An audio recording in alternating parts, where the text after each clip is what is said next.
오세훈 시장의 갑작스런 불출마 선언으로 국민의힘 경선 구도에 변화가 예상됩니다.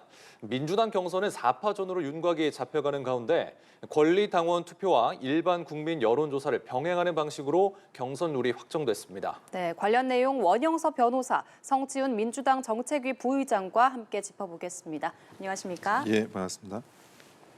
네, 오세훈 서울시장이 불출마를 선언했습니다. 그러면서 국민의힘의 경선 판세가 출렁이고 있는데요. 오세훈 서울시장은 국민의힘 내에서도 유력 대선 주자로 꼽혔던 인물이고 또 이미 캠프 인선과 사무실 계약도 했었는데 불출마로 돌아선 배경은 뭐라고 보십니까? 오세훈 시장만 하더라도 보수당의 영원한 대선 주자죠. 항상 이제 잠룡으로 평가를 받고 매 대선마다 이제 주목을 받으시는 분인데 이번에 그 토지거래 허가제 지정과 철회 이 관련해 가지고 사실은 조금 그 혼선이 있었습니다. 그런 혼선들이 본인에 대한 여론에서도 반영이 좀 됐다라고 보여져요. 근데 원래 서울시에서는 그 대한민국의 부동산 정책을 선도하고 있었거든요. 모아주택이라든지 아니면 용적률 이양제라든지 좋은 이제 부동산 정책이 많았는데 특히 이제 토지거래 허가제의 그 철회와 재지정 이 문제는 굉장히 좀 그 강남 3구 특히 많은 분들한테 보수층의 지지가 많은 지역한테 큰 충격으로 다가온 게 사실입니다. 네. 그 부분에 대해서 너무 아쉽고 다만 이제 그 탄핵 찬성 포지션으로 비치는 거에 대해서 부담감도 굉장히 크셨을 것 같아요.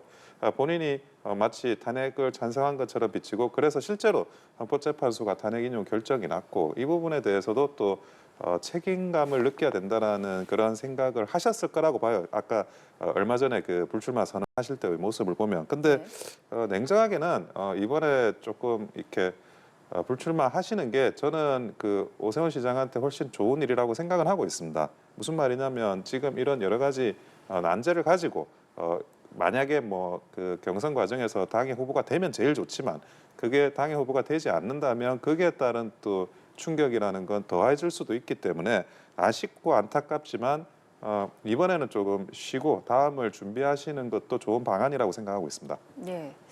오세훈 서울시장의 불출마 배경 어떻게 생각하시는지요? 사실 뭐 어느 진영에서도 예측하지 못했었던 일이잖아요. 그러니까 불출마 선언문을 보면 일단 공식적인 명분은 윤석열 정부가 파면을 당했고 윤석열 대통령이 파면을 당했고 누구도 책임으로부터 자유로울 수 없다. 누군가는 책임을 져야 된다. 그래서 오세훈 시장 본인이 지겠다라는 그 공식적인 명분을 내세웠습니다만 지금 시중에서는 결국 개인적인 이유, 그러니까 명태균 리스크에 대한 부담감이 컸던 것 아니냐라는 의혹들이 있죠. 물론 오세훈 시장은 이건 잘 떨쳐낼 수 있다라고 말씀을 하셨습니다만 떨쳐내기엔 시간이 부족하다고 판단한 게 아닐까. 왜냐하면 지금 수사가 진행 중이고 관저에 대한 압수수색도 진행이 됐고 아마 곧 소환 조사도 이루어질 거라는 예측이 높은 상황에서 선거를 치르는 지금 안 그래도 조기 대선이기 때문에 경선 기간도 매우 짧지 않습니까? 예. 그 기간 동안 경선을 치르면서 이 재판까지 소화해야 되는 수사까지 소화해야 되는 본인의 일정이 상당히 부담스럽게 다가오지 않았을까. 그렇기 때문에 사실 그 기자회견을 오전에 했을 때 오전 11시, 10시인가 11시에 했던 걸 기억을 하는데요. 그 전까지 서울시의 관계자, 뭐 전 정무부 시장이라는데 모든 관계자들이 다 알지 못했다고 합니다. 그 정도로 본인의 결단에 의해서 결정되는 걸 봤을 때는 우리가 일반적으로 알고 있는 그 불출마 선언문에서 봤던 그 공식적인 내용보다는 뭐 개인적인 사유가 있지 않을까라고 보는 게 합리적이지 않을까 생각합니다. 예. 오 시장의 불출마로 이제 국민의힘 경선 판도에 어떤 변화가 있을지 좀 궁금해하시는 분들이 많을 것 같은데요. 국민의힘 1차 경선을 통과할 빅4 4명에 대한 예측이 기존과는 이제 좀 다르게 흘러갈 수 있다는 예측이 계속 나오고 있습니다. 10명에 육박하는 주자들이 지금 각축전을 벌이고 있는데요. 민주당처럼 특정 후보에 이제 뚜렷한 두각을 나타내지는 못하고 있는 것 같습니다. 어떻게 보십니까? 일단 아까 말씀하신 것처럼 오세훈 시장은 탄핵 전국에서 스탠스가 그렇게 명확하지는 않았었거든요. 그러니까 일부 후보들은 탄핵에 명확하게 반대를 했고 일부 후보들은 또 탄핵에 명확하게 이건 잘못됐다. 어쩔 수 없다라고 표현을 했었는데 예. 오세훈 시장은 좀 모호한 스탠스를 취했었습니다. 그리고 수십 년 동안 오세훈 시장이 정치를 해오는 동안 좀 중도, 온건, 이쪽에 좀 해당하는 정치 행보를 보여왔기 때문에 예. 저는 오세훈 시장의 사퇴가 아무래도 탄핵에 좀 찬성했던 분들, 어쩔 수 없다고 받아들였던 후보군에게 유리하지 않을까. 왜냐면은 그 오세훈 시장을 지지했던 분들의 지지층이 아무래도 저는 강성 지지층이나 이쪽에 포함되지는 않는다고 보거든요. 그렇기 때문에 이 사퇴로 인해서 아무래도 이득, 뭐 굳이 뭐 정치적 이득을 따진다면은 이득을 보게 되는 쪽은 탄핵 스탠스에서 좀 찬성하고 비상계엄 잘못됐다고 지적했던 쪽이 아닐까. 저는 그렇게 보고 있습니다. 예. 똑같이 여쭤보겠습니다. 오 시장 불출마로 국민의힘 경선 판도에 어떤 변화를 좀 예상하십니까? 그러니까 오세훈 시장은 아까도 뭐 말씀하셨지만 그 탄핵에 대해서 찬성이냐 반대냐 이 부분에 대해서는 정확한 스탠스를 하시진 않았었어요. 그러니까 그럼에도 불구하고 탄핵 찬성으로 비춰진 거에 대해서는 큰 부담을 느꼈던 걸로 알고는 있는데 다만 그렇기 때문에 만약에 확실히 탄핵 반대로 갔으면 탄핵 반대의 전선, 탄핵 찬성으로 갔으면 탄핵 찬성의 전선에서 이점이 있을 것 같은데 예. 모호했기 때문에 탄핵 찬반가와 전선이 분류되거나 이점이 생기는 것 같지는 않고 그러면 오세훈 시장을 전통적으로 지지하는 세력은 누구냐? 예. 서울 수도권이에요. 이 서울 수도권에서 굉장히 압도적으로 지지하는 세력이 있고 그래서 서울시장을 또 두 번이나 다시 그렇죠. 돌아와 가지고 재선을 하신 거지 않습니까? 그 정도로 서울 수도권의 어떤 다른 비중을 좀 누릴 수 있는 낙수 효과를 누릴 수 있는 후보들이 기본적으로 많은 득을 보지 않을까 싶어요. 근데 오세훈 시장이 가지고 있는 그런 중원 싸움에 그러면 그 낙수 효과를 가질 수 있는 후보들은 누구냐? 한번 면면히 보시면 기본적으로 김문수 후보 같은 경우에는 경기도지사를 했습니다. 예. 항상 그 뭐 본인의 장관도 하셨지만 많은 사람들이 지사라고 표현할 정도로 예. 그 경기도지사의 이력이 굉장히 강하고 그리고 나경원 후보입니다. 예. 나경원 후보는 아예 뭐 서울의 지역구를 오랫동안 두고 계시죠. 그랬죠. 그리고 예. 서울에서 오세훈 시장이 있으면 나경원 의원이 있을 정도로 서울을 대표하는 이 보수당의 양대 스타 정치인입니다. 그래서 오세훈 시장이 가지고 있는 그 서울 수도권의 지지세나 이런 어떤 지지율들은 결국에는 이제 그 경기도, 서울 이쪽을 정치적 근거지로 했던 김문수 후보와 나경원 의원 쪽으로 갈 가능성이 높다. 저는 그렇게 생각합니다. 예. 그런가 하면 국민의힘 일부 의원들이 한덕수 대통령 권한당의 대선 출마를 촉구하는 성명을 낼 계획이었지만 지도부의 자제 요청으로 취소됐다는 보도가 나왔는데요. 한당의 차출론이 계속해서 나오고 있는 상황인데 이 부분에 대해서는 어떻게 보시는지요? 이런 차출론이 좀 어떤 걸 근거로 하는지는 모르겠지만 물론 이제 뭐 대선 출마라는 건 국민 누구나 만 40세 이상 의 국민이라면 할 수 있는 권리입니다. 뭐 한덕수 총리도 예외는 아니고요. 근데 뭐 얼마 전에 단독 기사 난 거 보면 국민의힘의 경선에는 참여하지 않는다라는 식으로 기사가 난 것 같아요. 그러면 한덕수 총리가 대선에 도전할 수 있는 방법은 무소속밖에 없는데 그러면 국민의힘 일부 의원들이 뭐 이런 그 한덕수 총리의 무소속 출마를 지지한다는 건지 그거 자체가 사실 납득이 안 되는 해당 행위거든요. 예. 아니 무소속으로 출마하시는 분을 당적을 가진 현역 의원들이나 또는 뭐 그 당적을 가진 그 당원들이 어떻게 선거운동을 할 수가 있겠습니까? 그 자체가 사실 해당 행위일 수밖에 없어요. 그런데 물론 이제 그 많은 열망들이 반영됐다고 생각을 합니다. 그리고 한덕수 총리에 대해서 이런 붐업이라는 게 궁극적으로 그런 국민의힘이나 그 보수 진영 전체를 건강하게 할 수 있는 방법도 있다고 생각을 해요. 하지만 한덕수 총리는 기본적으로 행정 관료로서 아주 그 명성이 있으신 분이고 지금 권한대행으로서 그 대선 과정을 책임지셔야 되는 분이에요. 그러니까 일단은 이런 논의가 장기화되진 않도록 입장을 빨리 정리해 주시는 게 어떨까 하는 생각이 듭니다. 예. 한덕수 권한대행의 출마 가능성 어떻게 보시는지요? 좀 가능성은 뭐 상당히 있다고 봅니다. 왜냐하면 한덕수 권한대행의 발언이 원래 같은 경우에는 대선에 디귿자도 꺼내지 말라라고 했다가 혹시 입장이 바뀌게 된다면 알려드리겠다. 언론인에게 그렇게 말씀을 하고 계신 걸로 봤을 때 입장이 묘하게 바뀌고 있는 것 같아요. 근데 민주당에서 봤을 때는 한덕수 권한대행은 출마의 자격이 없다고 생각합니다. 왜냐하면 지금 이번 대선이 치러지는 이유가 윤석열 대통령의 위헌 위법한 비상계엄으로 인해서 그것에 대한 파면으로 이루어지는 선거인데 행정부의 2인자 아니었습니까?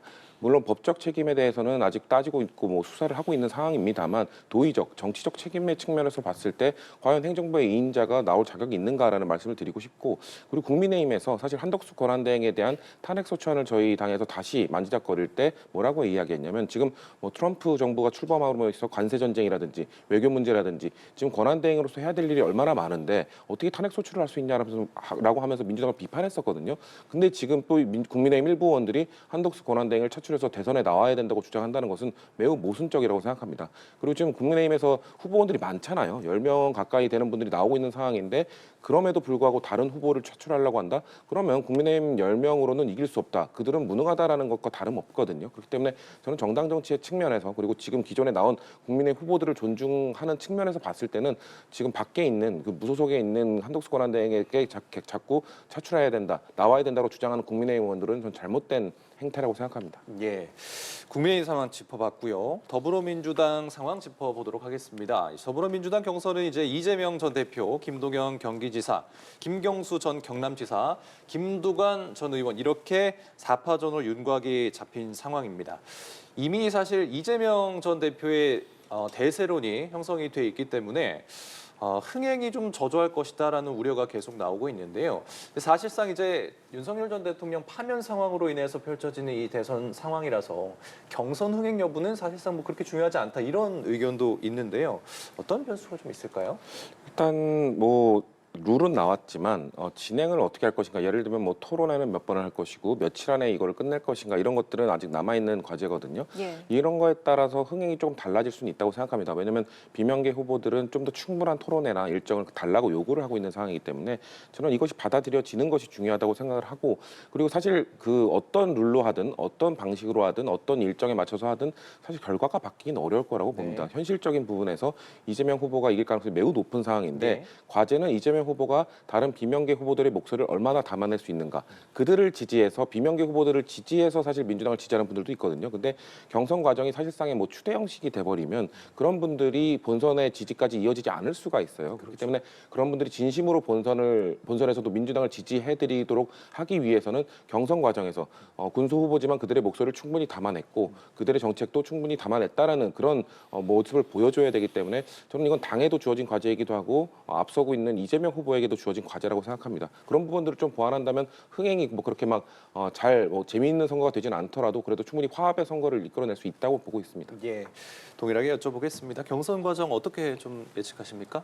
그 국민의힘이 김문수 후보의 일강 체제라고 하면 그 민주당은 이재명 대표의 일극 체제라고 표현하지 않습니까? 일극 체제라는 게 다른 후보가 아예 보이진 않아요. 예. 뭐 여론조사, 어떤 여론조사를 해도 저 뒤에 뭐 그 오차범위 안도 아니고 그냥 아예 순위권 밖으로 민주당 후보는 지금 밀려가 있거든요. 예. 이재명 후보를 제외하고는. 그렇기 때문에 이 경선이라는 게 뭐 크게 흥행이 되거나 하기는 어려울 겁니다. 과거의 이제 사례를 보더라도 이재명 대표가 전당대회, 그러니까 대선에서 낙선을 하고 그리고 전당대회 당대표 선거에 나갔는데 압도적인 표차로 되긴 했어요. 그런데 그때도 정말 투표율이 낮았습니다. 아, 예. 예, 그때도 투표율이 굉장히 낮아가지고 뭐 그러면 상당 부분의 호남 쪽에 계시는 분들은 지지를 거둔 게 아닌가 이런 논의가 있을 정도였어요. 근데 지금도 뭐 일극 체제죠. 일극 체제이기 때문에 경선이나 이런 것들이 사실은 뭐 의미가 있나, 추대를 하는 게 맞지 않나 싶을 정도예요. 그런데 만약에 변수가 있다면, 천에 하나 만에 하나 변수가 있다면 경선 기간 중에 이 선거법 위반 무죄 판결, 고등법원에서 판결에 대해서 대법원에서 어떤 판결이 내려질 건가, 이 부분이 빨리 만약 선고가 된다면 그거 하나가 변수가 될 수 예. 있을 것 같아요. 그런데 지금 현재로서는 대법원의 판결 선고라는 변수가 없다면 경선에서의 그런 이변은 없을 거라고 보여집니다. 예, 알겠습니다. 아까 말씀하신 경선 룰을 좀 살펴보도록 하겠습니다. 민주당은 권리당원 투표 50%, 일반 국민 여론조사 50%를 병행해서 대선 후보를 선출하기로 했는데요. 또 권리당원 투표에는 정당 사상 처음으로 16세에서 18세 청소년 당원이 참여하기로 했습니다. 비명계에선 경선 룰에 대한 반발의 목소리도 나왔는데 이번에 정해진 경선 룰 어떻게 보십니까? 개인적으로는 조금 아쉬운 부분이 있습니다. 근데 이춘석 의원이 경선 룰을 발표하면서 어떤 쪽도 만족하지 못하는 아니다라고 이야기를 했어요. 그 말은 뭐냐면 양쪽에서 주장했던 룰이 명백하게 갈렸어요. 왜냐하면 이재명 후보 측에서 주장했던 것은, 아니 이재명 후보가 직접적으로 거론하지는 않았습니다만 이 주류 측에서는 계속해서 우리 당의 그 당원들이 숫자가 늘어났기 때문에 당원의 비중을 높여야 된다라는 주장을 계속 해왔었고요. 비명계 후보들 같은 경우는 국민들의 참여를 더 높여야 된다라고 주장을 했습니다. 근데 저는 아까 말씀드린 것처럼 룰을 어떻게 하든지 사실상 결과가 바뀌지 않는다고 한다면 비명계 후보들의 목소리를 좀 더 받아줬어야 되는 것 아닌가라는 아쉬움이 있다는 것이고요. 물론 뭐 역선택이 있을 수 있지 않냐라는 얘기가 있는데 여론조사의 비중을 높이는 것은 역선택 방지 조항도 충분히 포함이 되어 있기 때문에 뭐 예를 들면 국민의힘 당원들이 뭐 민주당이라고 속여서 아니면 무당층이라고 속여서 여론조사에 참여할 수 있는 방법은 사실상 차단되어 있습니다. 그렇기 때문에 국민 선거인단이 아닌 국민 여론조사를 통한 이 경선 룰이 확정된 만큼 비중을 좀 더 높여줬다면 비명계의 목소리를 좀 더 담아낼 수 있지 않았을까라는 아쉬움이 있고요. 저는 청소년 당원의 참여는 의미가 있다고 생각합니다. 저는 국민의힘에서도 이런 식으로 청소년 당원들의 정치 참여를 좀 더 많이 늘려가면서 나중에는 그 궁극적으로는 이 참정권의 연령도 지금 만 18세로 되어 있는데 이 연령도 낮추는 것이 필요하다고 생각합니다. 유럽의 정치 선진국들은 16세, 17세부터 투표에 참여할 수 있는 기회를 부여하고 있는데요. 우리나라도 재헌헌법 때 21세로 제정됐던 것이 지금 18세까지 점점 내려오고 있는 만큼 이런 실험이나 이런 그 경험을 통해서 좀 더 참정권을 낮추는 그런 계기가 되길 바라봅니다. 예, 알겠습니다. 국민의힘에선 경선룰이 조금 일찍 정해졌고 이번에 민주당이 경선룰이 정해졌는데 어떻게 보셨습니까? 그러니까 민주당의 경선룰이 오히려 더 잘 정해진 것 같아요. 국민의힘의 경선룰보다. 무슨 예. 말이냐면 국민의힘의 경선룰은 일단은 1차는 그 여론조사 100%입니다. 1차는 여론조사 100%인데 물론 이제 역선택이 그 조항이 적용된다라고는 하더라도 예. 당원의 권리가 전혀 1차와 관련해 가지고 전혀 없다는 것은 정당이 가지고 있는 어떤 기본적인 본질에 대해서 좀 의구심을 가지게 하는 그런 룰이라고 저는 다소 아쉬움을 가지고 있어요. 게다가 민주당만 하더라도 뭐 여론조사 50%라고 하지만 거기서도 역선택 조항은 똑같이 적용되는 거지 않습니까? 그러니까 아까도 그 말씀하시는 분의 의견을 들어보면 그러니까 지지하지 않는 반대하는 그 당을 반대하는 사람이 그 대선 투표권을 행사하는 게 그 경선 투표권을 행사하는 게 정당하냐 그 부분은 사실은 뭐 100% 저도 동의를 하는 이야기거든요. 그래서 50%가 당원 50%가 들어온 거에 대해서 국민의힘도 앞으로는 뭐 지금 어쨌든 룰이 정해졌지만 국민의힘도 이런 당원 50% 1차부터 진행하는 게 맞다 그 생각을 하고 그리고 청소년 당원 참여를 하게 하는 거 이게 선거법상 가능한지 제가 약간 의구심이 들긴 해요. 그러니까 그 당원으로서 활동 피선거권이나 선거권이 없는 상황에서 이 경선에 참여는 가능한 건지 의구심은 드는데 저는 이것도 굉장히 민주당은 잘하는 거라고 생각을 해요. 지금 청소년들이 가지고 있는 그런 정치 의식이나 이런 수준들이 뭐 뉴미디어가 굉장히 발달을 했기 때문에 과거와는 더 오히려 다릅니다. 훨씬 더 젊은 나이에 어리다고 볼 수 있는 나이에 정치적으로 성숙해 있는 경우가 많아요. 그러니까 그런 분들에 대한 접근성 이런 것들을 더 확대해 나가는 게 정당이 가져야 되는 방향성이라고 생각합니다. 예, 여기까지 듣겠습니다. 대선을 50여일 앞두고 전국 상황을 두 분과 짚어봤는데요. 원영섭 변호사, 성치훈 민주당 정책위 부의장과 함께했습니다. 오늘 말씀 고맙습니다. 고맙습니다.